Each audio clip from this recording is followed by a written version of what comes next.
Hi, I'm Becky. Welcome back to Wellness in the Pelvis. I'm a pelvic floor physical therapist here to help you understand more about your body, especially your pelvic health.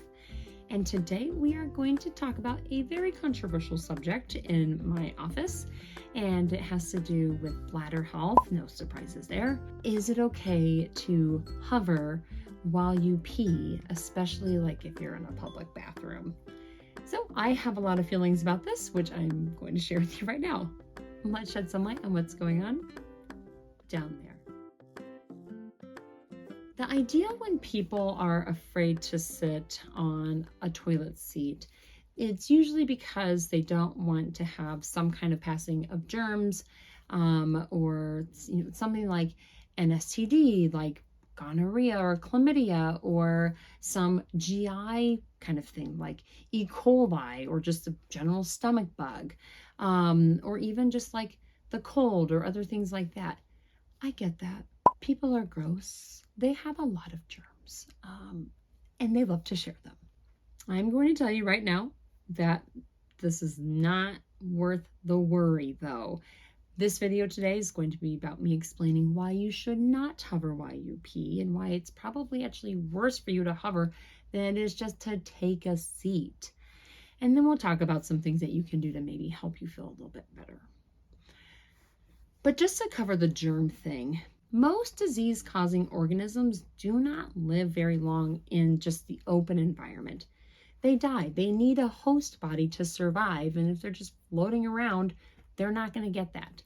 So all like the icky things that you're worried about getting probably aren't going to make it from the time that someone else was in the bathroom that had it to when you're in there. Especially because if there was going to be some sort of transfer, it would need to be through some sort of open source in the body. And if you sit on the toilet the way I sit on the toilet, my butt cheeks touch the toilet, not any sort of genitalia or open areas. Now, if you have like open sores or something on your glutes, the back of your thighs, then you might want to consider having something cover those. But in general, we're not sitting in a way that there's going to be an actual transfer of infection. I think the thing that most people are worried about, that I hear, is that they're worried about getting an STD.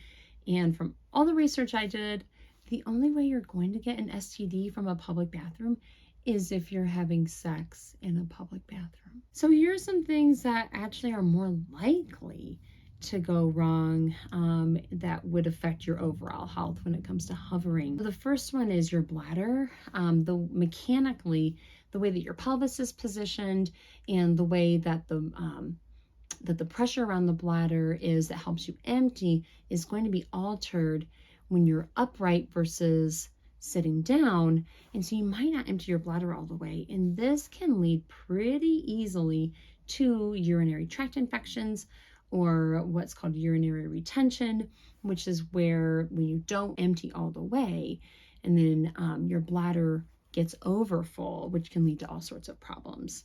Also, your pelvic floor muscles, those poor little things, aren't able to relax when you're hovering.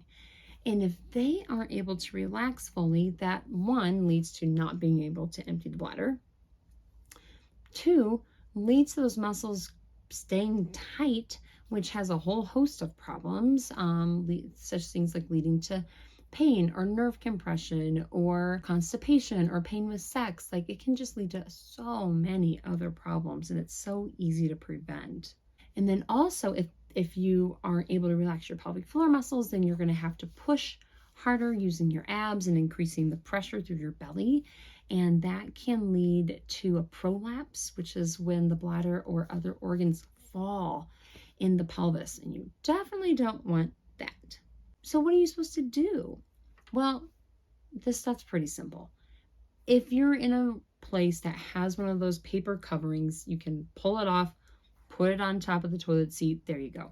You can, of course, also cover the toilet seat with toilet paper and just dispose of it when you're done.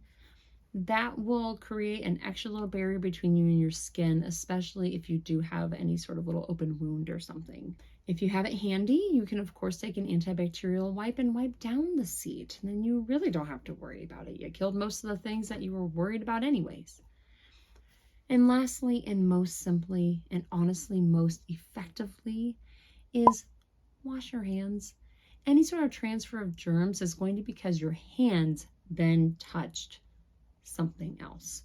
So have some hand sanitizer with you if you're worried about it in the toilet, or wash your hands before you go into the stall, and then wash your hands again after, obviously.